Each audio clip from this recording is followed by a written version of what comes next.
Aries, and welcome to your November 2018 general reading. I do the relationship readings next week. You've got the soulmate card as the additional guidance card. You're the third sign to get it. So did Aquarius, and I think it was Gemini. Okay, so there's so much relational themes. And most people's general readings have turned into relationship readings, okay? I'm not sure about yours. Let's see what it goes, because what's behind you is the Tower and the Knight of Swords. Now, these two cards together are my cards of rapid change, okay? So when you're looking for something to be unstuck in your life, it's the Tower and the Knight of Swords, okay? Rapid change, news that's came your way, that's made a significant shift in your life. But what's strange is you've still got the Eight of Swords, that's soul level, and I don't know how anyone could feel trapped after the Tower and the Knight of Swords has arrived. I'm sort of laughing because it's the speed of the change, but maybe it's came across in a different way. You might have got news from someone you've not spoke to for a while. There might be some sort of epiphany. Something might have happened that's brought some sort of change, okay? Because what you most want is the Four of Swords. So I think some Aries are very tired, because this is a card of rest, retreat, in order to restore your batteries, okay? So you don't want the Four of Swords unless you're feeling quite depleted of energy. And I can sort of understand why when you have these cards, because it generally speaks of a very quick change process that's happened. But I'm not sure where. Only you really know that, Aries, okay? Because everyone's stories are so different and so unique. Your supportive energy is the Four of Wands. This is a card of celebration, crossing a threshold. It's a 4. 2 4s here. So there's quite a lot of a need for security and stability at the moment. I've almost got a sense of needing to retreat from the world a little bit and maybe just spend some time with people close to you in the energy of the 4. So almost quite a quiet circle of people, Aries. That's the sort of feeling I get here. Now the challenge is the 5 of Discs. So either this is going to be financial, or a feeling of being separate from someone, because there's 2 people here. They're standing outside of the light. It generally represents in 1 or 2 areas of your life a feeling of lack, not having enough, not being enough. It can definitely be low self-esteem as well. So this is the challenge that you're working with, okay? And it makes sense because underneath it at a soul level, you've got the Eight of Swords. So there's a feeling of being a little bit restricted. Some sort of circumstances in your life making you feel that you cannot rest or even celebrate the way that you want to. I'm not sure. Now, in your relationship sector, you've got the 3 of Cups. It can be a triangular relationship. Most of you know the 3s can represent that. But this tends to be a card of joy, letting your hair down, releasing your burdens, and just enjoying being alive. Very much like that 4 of Wands. So there seems to be quite a closeness in your relationships, Aries, actually. I'm feeling a lot of warmth. But there's something that's making you feel trapped. I will clarify it. Money and work, you've got the Magician card. So this is about trying to access power, receiving guidance, but it's very much about accessing divine power. Because in order to birth something new or to get our will moving in the right direction, we need to be very,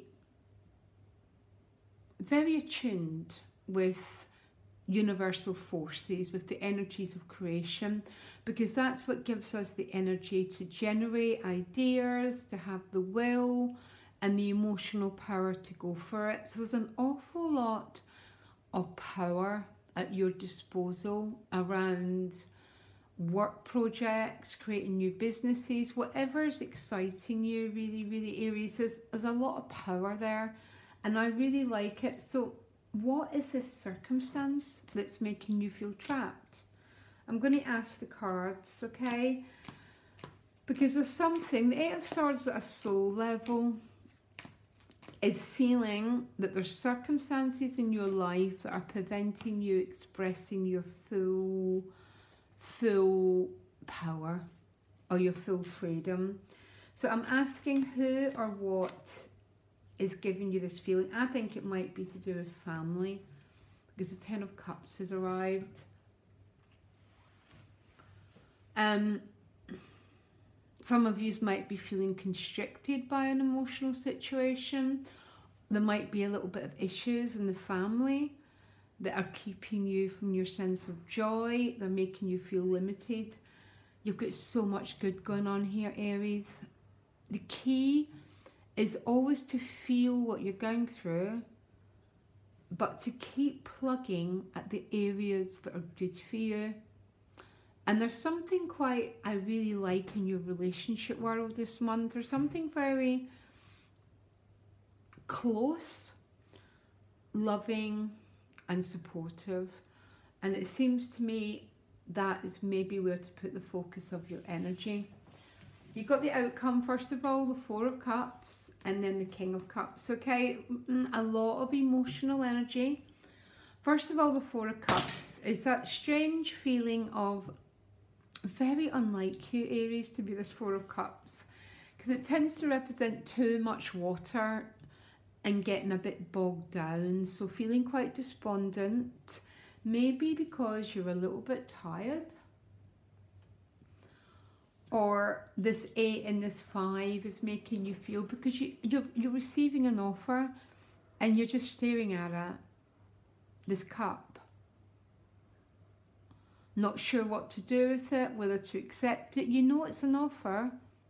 But then the King of Cups comes, which means I think you're going to dip your toe into whatever this emotional flow is. I actually quite like the relationship dynamics in your life.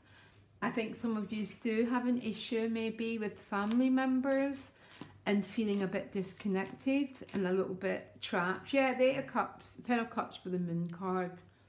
Say no more. It's quite often about our heritage, where we come from, the family, that's making you feel this way. But there's something really joyful about your energies. And that Four of Cups, it's just the most un-Aries card I've ever seen. But maybe you've been made an offer and you've already got what you want, so you're not reaching out to get it, okay? You're just staring at it, you know it's there, but you're not grabbing it. But the King of Cups would say to me that you're going to maybe dip your finger, or dip your toe, I'm sorry, into the water. So you're not plunging yourself into it, but you're no longer saying no. There's a state of openness, and you're a king, which means you've got this great level of emotional maturity, or this is someone who's making the offer to you. It's definitely about the flow of emotions, or if it's coming at you or you're going after it, it's the same energy, guys, okay? What puzzles me is there's a lot of hesitancy, and a lot of keeping your feelings close to your chest, by the way, which is exactly how I pick up the Four of Cups and this Four of Cups and the soulmate energy. Soulmates can be so challenging. Yeah, just I always laugh when this card appears, because everyone gets ecstatic with the soulmate cards, and I always think, oh my god, there's always so many challenges to these very vibrant, emotionally dynamic relationships. And that's sort of what I'm getting here. There's a closeness, there's a connection, there's a shall I, shan't I? I think maybe more will be revealed next week when I do the love readings, Aries, okay? But you know what I really like? The quality of your energy, especially these two cards. They're just really light and really joyful, which will help you with the more challenging family dynamic some of you have got going on, okay? Loads of love, Aries. Bye.